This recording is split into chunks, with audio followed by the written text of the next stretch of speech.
Here they come, a day to remember.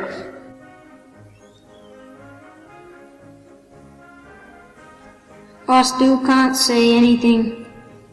Dad complained. Will he wondered what he was doing. He wondered what everyone was doing here.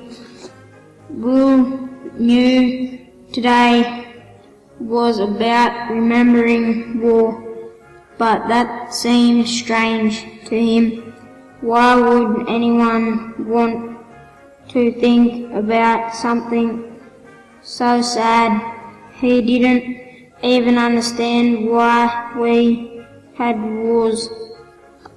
Here they come, said Dad, as he lifted Will onto his shoulders.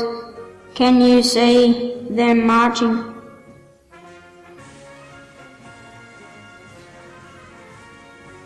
Caitlin's feet moved to the beat of the booming drum. Smiling, she glanced across at all the people who had come to watch, to thank her and the others for their service. Her time in Afghanistan had been tough. The dangers were real. Being alert and well-trained had helped keep her safe. She was proud to be marching here today.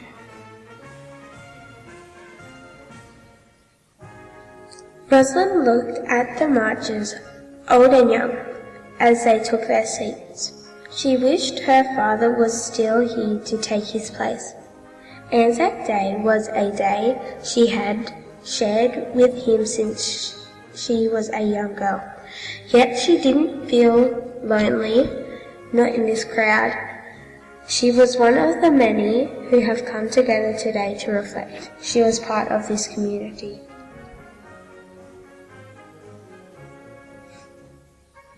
We must never forget them, said the girl at the microphone. Cole fingered the photo in his pocket.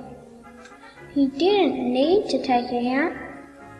He knew every detail of the young face at Nui Dat, the half smile and scattering of freckles. Cole could never forget, even when he tried. But he wondered what the point of remembering was if he didn't learn from the past.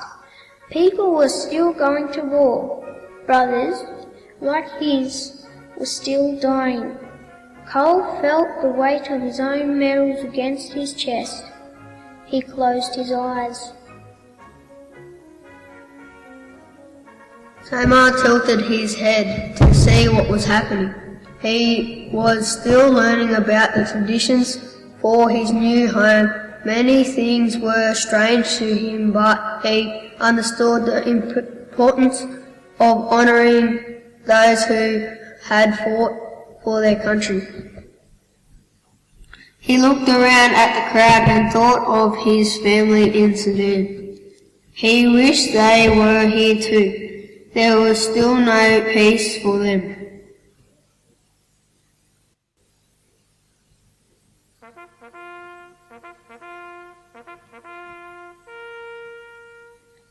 As the sound of the bugle faded, Libby tightened her grip on Ellie's fingers. The minute of silence began.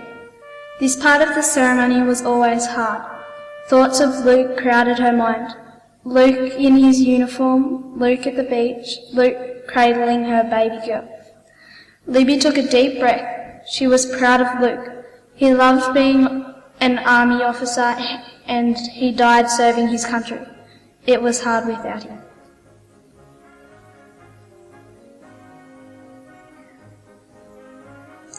As the crowd moved away, Rose paused at the memorial, the Great War. It said so many names. Most of the men were not much older than her when they were to war. Life was so different for Rose and her friends. School, parties, holidays.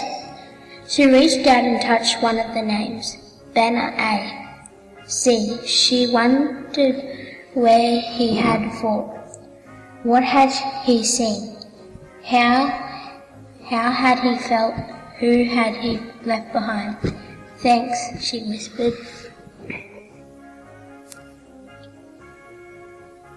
Another Anzac Day, said Bert. We've done a few of these. Only the two of them had made it this year. But Bert loved catching up with Stan. They had shared so much at Kokoda. Stories, fear, exhaustion. There were things they had been through that no one else could understand. Not even their families. But there was laughter too. Remember when the wild pig came into your tent? Smiled Bert. I've never seen anyone run as fast as you did. Yeah, that would be right, said Stan. It's a shame these old legs aren't up to that anymore. Bert offered his old friend another biscuit and hoped they'd be together again next Anzac Day. It was a day to remember.